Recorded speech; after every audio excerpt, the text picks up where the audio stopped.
Coming up on the Leadership Growth Podcast. I think the hero complex can play into a role.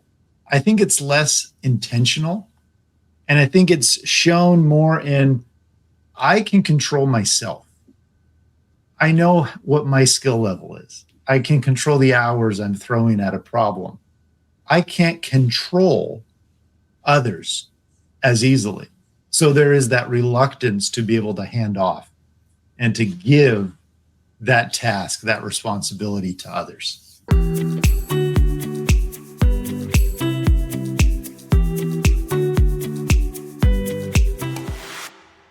Hey everyone, Daniel Stewart here, joined with my brother Peter Stewart, and welcome to another episode of the Leadership Growth Podcast, where we're able to talk about timely leadership topics and tools to help you grow yourself as a leader. Thanks for joining us. And today we want to start off with an insight of the week. Okay, Peter, what do you have on your mind? Insight of the week? Well, as I just finished a nice tasty lunch, it's always good. I had a nice little bowl of ramen and it just hit the spot. It was good. Are you still eating ramen these days? So it's fancy ramen, it's not the cup of noodles, but it's the, good, proper, tasty ramen that actually has vegetables and other things in it. Wow. Fantastic. It was good. So that's on my mind. Always good to have a good lunch. We could have a whole episode on what are good lunch meals for the busy professional. Wouldn't that be good? So this is something that I'm always trying to work on, frankly, to like have lunch last longer than 5 minutes. I'm so guilty of like eating as I'm doing it. And anyway, I need to change. But yes, that might be a good one to talk about. Yeah, lunch habits. Here we go. We'll note that. If people share your favorite lunch ideas, recipes in the as people send in suggestions, that'd be great. So insight of the week. So I was chatting with an executive now who is a former naval captain. And he shared an example of early on in his career that really struck me powerfully. So he captained the ship. This is back when he was on his ship. And he was one day walking along, I think he was walking through the engine room. And he had dropped or forgotten his pencil somewhere. And so he stopped and he was looking down at the floor to see, did I drop it? Like, where did it go? And he stopped. Then he was kind of pondering, looking up at the ceiling, like, I wonder where I left my pencil. And then he remembered, he'd left it somewhere else on the ship. So he walks back to go get his pencil. And when he's coming back through that same area, just a few minutes later, there are 4 sailors. 2 are down on the floor scrubbing the area where he had just been standing. And 2 that are up higher cleaning the area of the ceiling that he had been looking at. And he's asking them, what are you doing?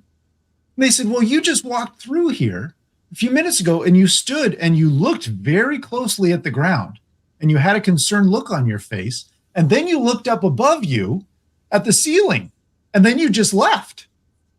So we knew something was wrong. So we better start cleaning it. And the former captain said that taught him a very powerful lesson, that as the captain of that ship, everybody is watching him at all times. And all he was doing was trying to figure out, did I drop my pencil? Where did I leave it? Oh, so good. Yes, a commanding officer. I mean, it's just a great reminder. We're all on stage. We're all on stage. Oh, I love it. And so you're reminding me, one of our great consultants often shares a story about how when a CEO goes down to the cafeteria and is eating lunch and doesn't like the chicken, then people start having some gossip going around that the chef is going to get fired. And it's like, no, the chef is not going to get fired. He just didn't like chicken. And so it's a very different, but wow, the messaging that leaders and managers send indirectly all the time. Oh, we may parlay that into the second half of our conversation today around manager and building up that managerial transition, because you are on stage, and whether you're setting expectations directly, explicitly, or tacitly, without even recognizing, but what the questions you ask, that where your head is focused as you ask these kind of questions, the long pauses that you may have, all will then send messages. Are they brainstorming? Is it just a suggestion, or is this a command? And the other thing I'll share, you're reminding me of FDR, Franklin Delano Roosevelt. It was often said of him that when he said something the third time, that's when you need to pay attention. Because the first time he would say something, he was just kind of brainstorming, thinking about it. And the second time, it took him a little longer. He was getting his head around it. And then if he brings something up the third time, he believes it. It needs to happen. And so people knew that. And so they understand how to manage up, how to read your leader as well. Oh, great stuff, Peter. So the take home for that latter one is, if we only hear it one or two times from managers or our leaders, we should ignore it. Yes. Is that what we're saying? That's the message. If your boss just tells you it once, ignore him. There you go. Or her. Yeah, just okay. No, that's not Peter. No, that's not what not we're the message. The goal, but it's recognizing as a manager you're on stage. People watch what you do. It's being aware of your reactions, your thoughts, how what's your thinking face look like? Yeah. And then as you are trying to understand your manager, what is their style? Understand, are they thinking out loud? And frankly, you can ask that question. Hey, I just heard you say this. Was this a direction or something to ponder on? It's okay to ask. Yeah. Yeah. Oh, that's good. Good one to think on. All right. So now do we take a little trip down memory lane? Yeah, sure. Let's do it. I was thinking earlier today how Dad always had this habit of carrying a 3x5 card in his pocket with a pen to write down those thoughts and insights that he would have. I remember this. Yes. Yeah. Yes. And it's like, we might be, how often was this the case where we're at a museum or an amusement park or somewhere, and he's standing there reading a plaque of some bit of information, and he's like, "Okay, you guys go on ahead.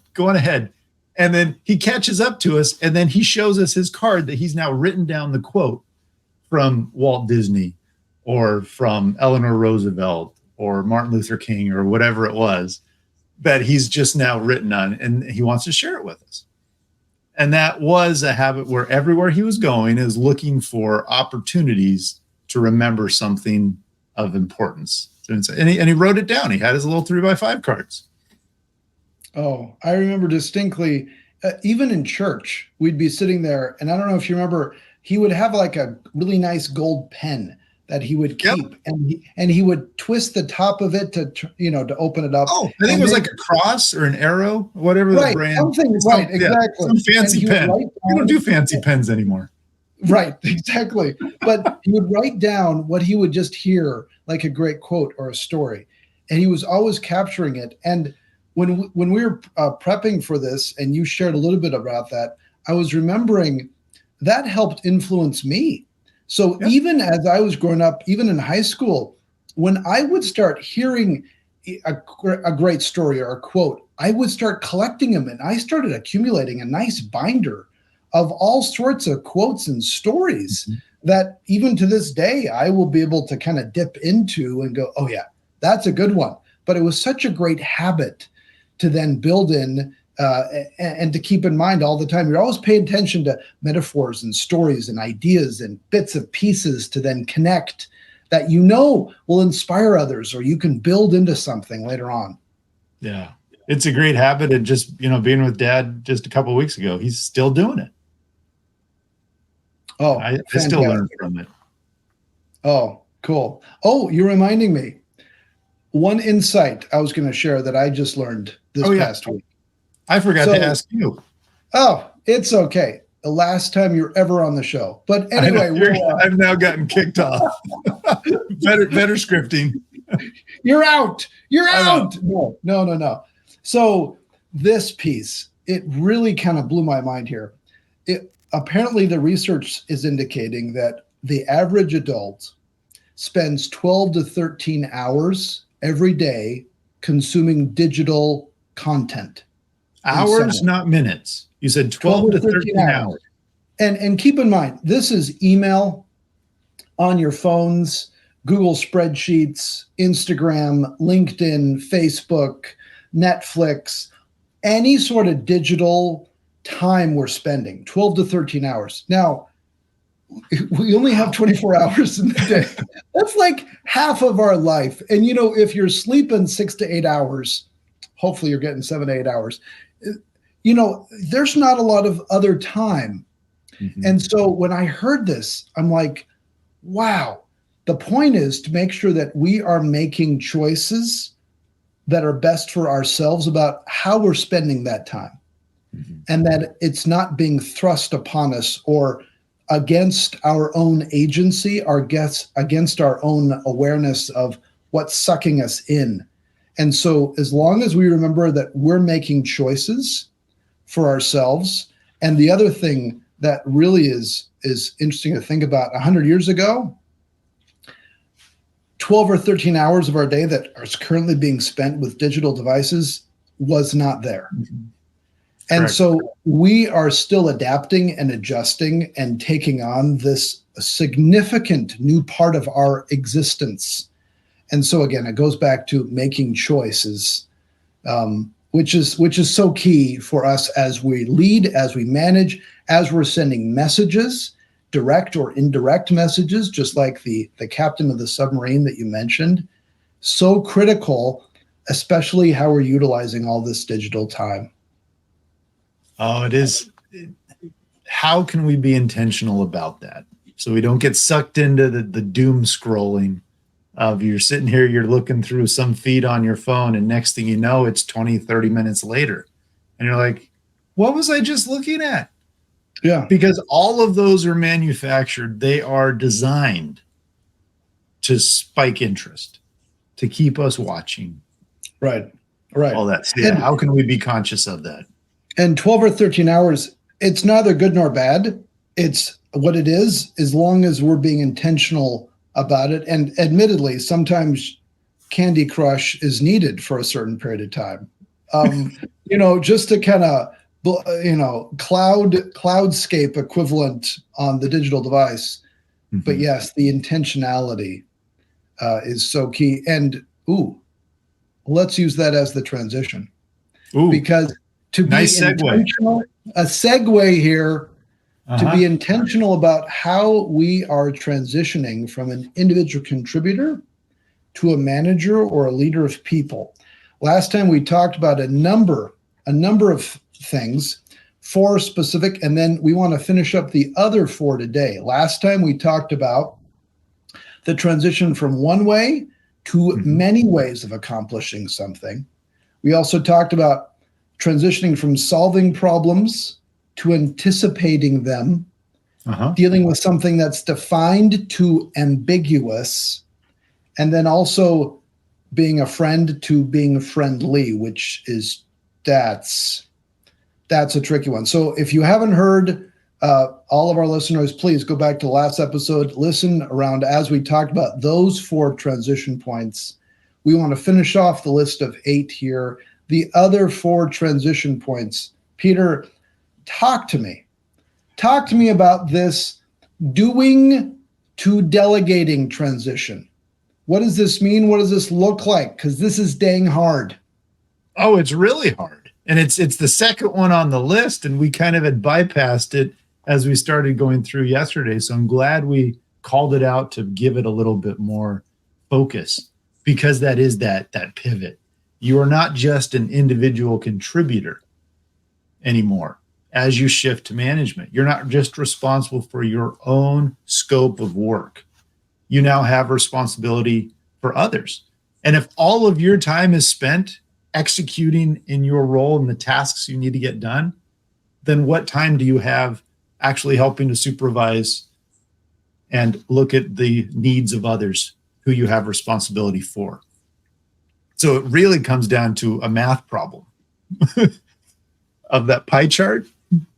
If all of your time is spent doing your stuff, there is no section on that pie to give you that capacity to look at others. So it really does require that pivot over to delegating, to be able to say, look, this is important. It is something that somebody else can do. I am not uniquely the only person who can execute this task. When others can, transition over, delegate that, clarify the why behind it, clarify the expectation of when it needs to be delivered, follow up and provide the support necessary to perform that action, and let them run with it. Yeah. Peter, how often do you see this idea that we want to still be the hero? we want to either get the praise or the reward or the self feeling and own identity that the accomplishment is I did it. Or I can trust myself. I don't know if I trust others as much. I know the level of quality. I want to be it. I want to be the person. I want to be the hero. And is that overstating it? Because I think sometimes that tendency that we have prevents us from then delegating and using others to then work and get things done. I think the hero complex can play into a role. I think it's less intentional. And I think it's shown more in, I can control myself. I know what my skill level is. I can control the hours I'm throwing at a problem. I can't control others as easily. So there is that reluctance to be able to hand off and to give that task, that responsibility to others. And we do kind of idol worship heroes in our society. Well, we want to be the one that gets the credit, the spotlight, all of that. So some are driven more by that than others. I will respectfully disagree on one point. You said perhaps unintentionally. I would go so far as I think there's a lot of intentionality of people keeping things. And they might not be for malintent, but I think there can be a lot of very intentional efforts of keeping things. And I want to do it. I want to keep it. I want to get the glory. I want to get the reward, or I want to have the personal satisfaction. That praise and recognition. Right. I think you might be a little too generous, Peter.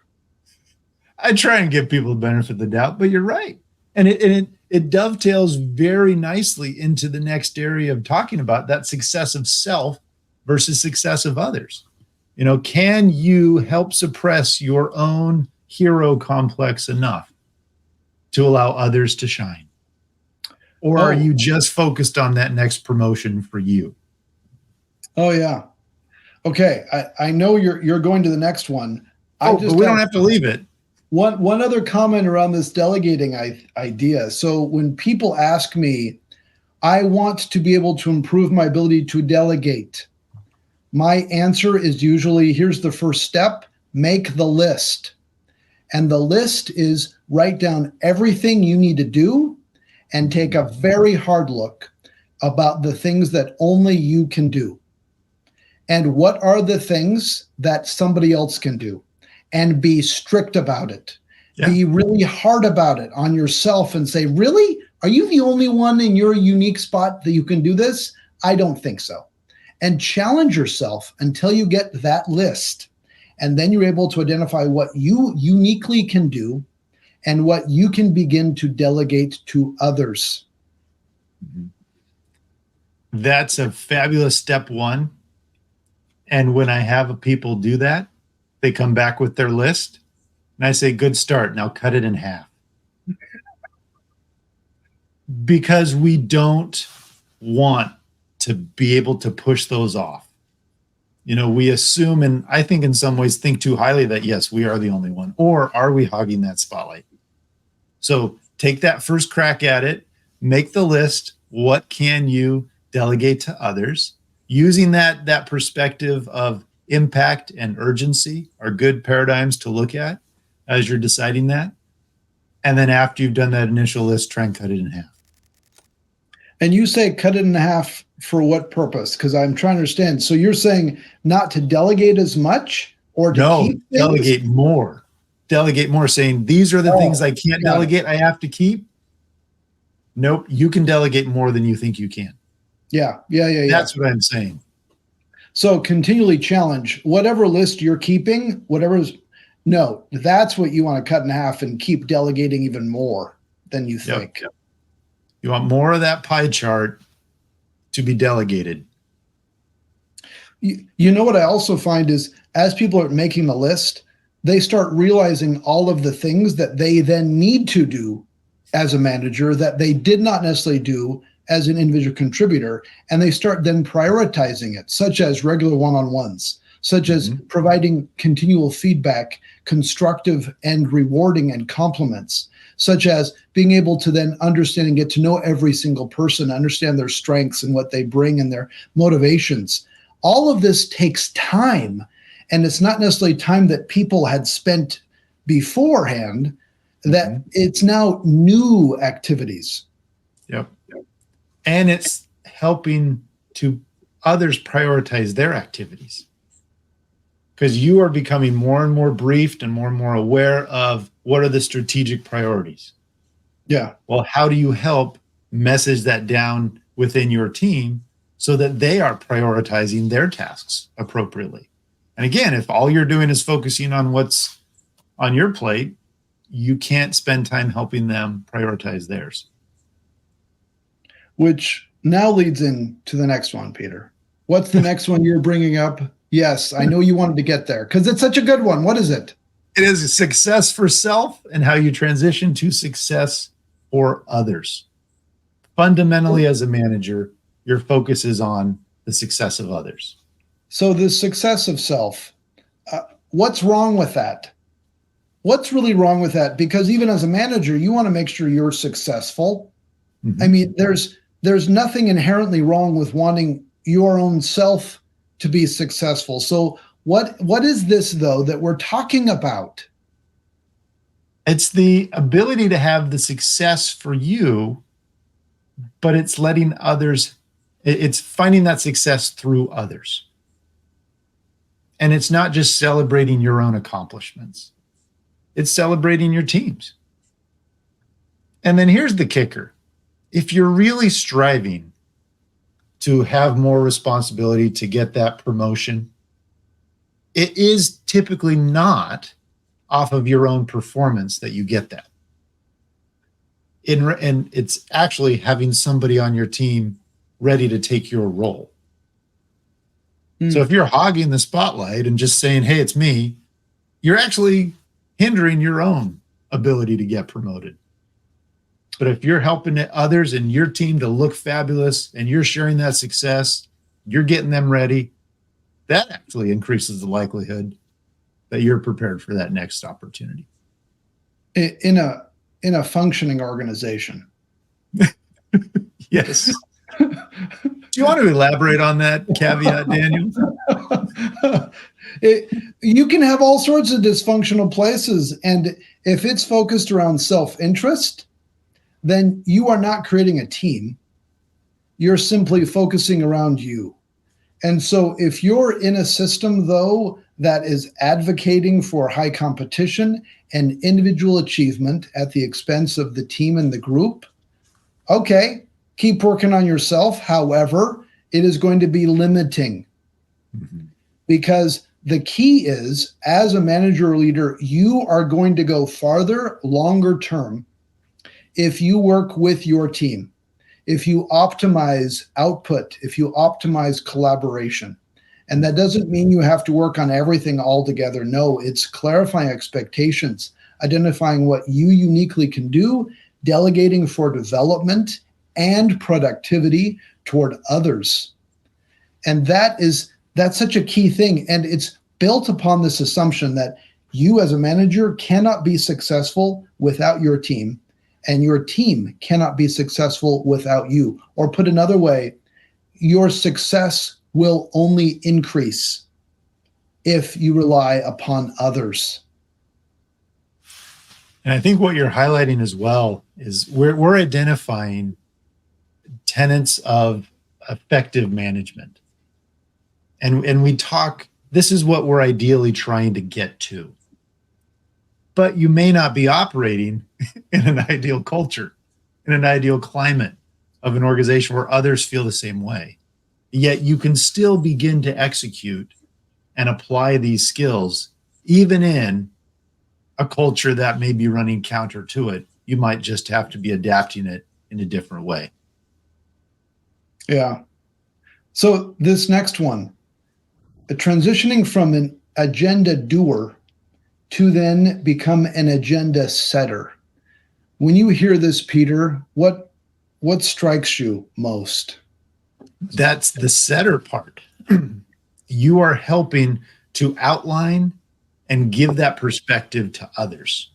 You're not the one who's actually doing it. It's very similar to the doing delegating, but you're helping to them look at the capacity of not just the individual tasks, but you're helping them prioritize of how those tasks fit into a broader objective. So it's connecting things to the bigger picture is how I look at it. And building on that, it's imagining oftentimes a person is going to be a segment of that agenda. Mm-hmm. And so there's a report and you got your name next to it and you are 10 minutes or 15 minutes of that agenda. Versus the person who actually thinks through strategically, what do we need to accomplish with this meeting? Who should be there? What are the messages? What are we trying to accomplish? What do we need to discuss or problem solve or decide? And then asking people to show up, clarifying expectations about why they need to be at that meeting, what needs to be discussed, why, what's going to be the follow-up. That's a very different set of skills and perspective than being a part and getting them on the receiving end to saying, yep, I got my stuff, I got my slides, I got my report, and then I'm out. Okay, see you folks, I'm gone. No, the agenda setter, it has to remain. They have to keep it flowing. They have to make sense of it. They've got to send the notes out or make sure somebody sends it out or the follow-up. It's such a different transition to own the meeting, to set the agenda. And we're talking right now, literal agendas. It's also the figurative agenda overall around the goals and prioritization of what you need to keep in mind as well for your team, and listening to all of the subtleties in the organization to then determine, hey, this is where we really need to go. This is what I'm seeing is happening. Now let's prioritize for the team so we can optimize the value that we're providing. Yeah. And I think as we're looking at that, both from that micro and macro agenda perspective, from the specific meeting focused arena, how this relates to the agenda, where you're setting the entire thing. But then as you zoom out macro, more big picture, the overall agenda of what your team is trying to accomplish, how you're helping to manage and pave the way for those relationships that you're needing to have throughout the organization to help your team accomplish what they need to do. And it doesn't mean that you do it by yourself. No, in fact, you shouldn't. Most of the time. What does that mean, that you shouldn't by yourself? Because we're also talking about transitioning as a kind of a single manager. You need to set the agenda, but then you're saying no. So what do you mean? If you are the only person doing it and you're trying to do it very isolated, you're going to find yourself disconnected to a lot of the factors and perspectives that are necessary. So you view it as this iterative process. You may lay out the plan, you may lay out the agenda, but then you're constantly evaluating and adjusting and prototyping A, B, C, D based on the feedback you're getting. And that's where I'm saying do not do it alone, meaning these activities should not be done in isolation. You need to solicit the input from others. And that's a fantastic segue to the very last point, which is the transition from relationship builder to relationship builder 2.0. We're getting all fancy there with the 2.0. Totally. It's the next biggest thing, Peter. That's right. So it's this concept of, as an individual contributor, you're building relationships, you're building rapport, you're getting to know people, oftentimes within your own team, maybe within the next team. And that can, maybe there are a few other connections. However, once you become a manager, there is this 2.0. It's that you've leveled up. You've gone to the next point where it's not just for your own success. It is for the success of the team, and it is so much broader in the organization. And it's not just also for the short-term benefit. It's reaching out. It's getting to know and networking broader within the organization and even within the industry, without of the organization as well, to be able to cultivate ideas, to be on the lookout. And it's a very different idea to then connect with people, not just to do your own work, but to then think of your team and to try to look around corners a little more often. Yeah. It's expanding that notion of the relationships you're having to build. There's more complexity and more nuance to the depth that is required. Because as you're saying, it's not just how does this relationship impact me or benefit me? It's, how does this relationship help members or a member of my team accomplish what they need to do? And this might be within senior management. It might be within a peer organization or colleague across the organization, a different horizontal or capability sector or business unit. It could also be in the customer front, how to help you do that. Because fundamentally, as a manager, you are trying to help your team get the resources they need to accomplish their job. And whether you're delivering that directly or you're helping to guide them and pave the way and block and tackle to be able to get them that, that's what a lot of those relationship builder strength or building skills are used for. Okay, Peter, lightning round. Okay, what is the one thing that you should avoid doing as a new manager? The most important thing to avoid as a new manager is not to fall in love with your title. You might have the title, but that's not what it's about. It's not about you and the spotlight. It's not about making you look good.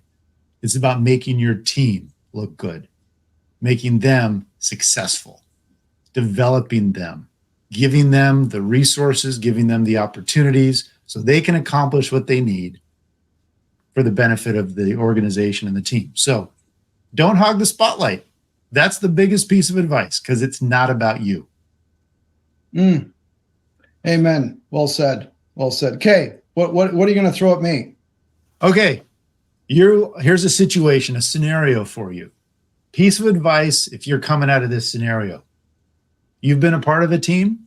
You've actually developed some good friendships with these teammates.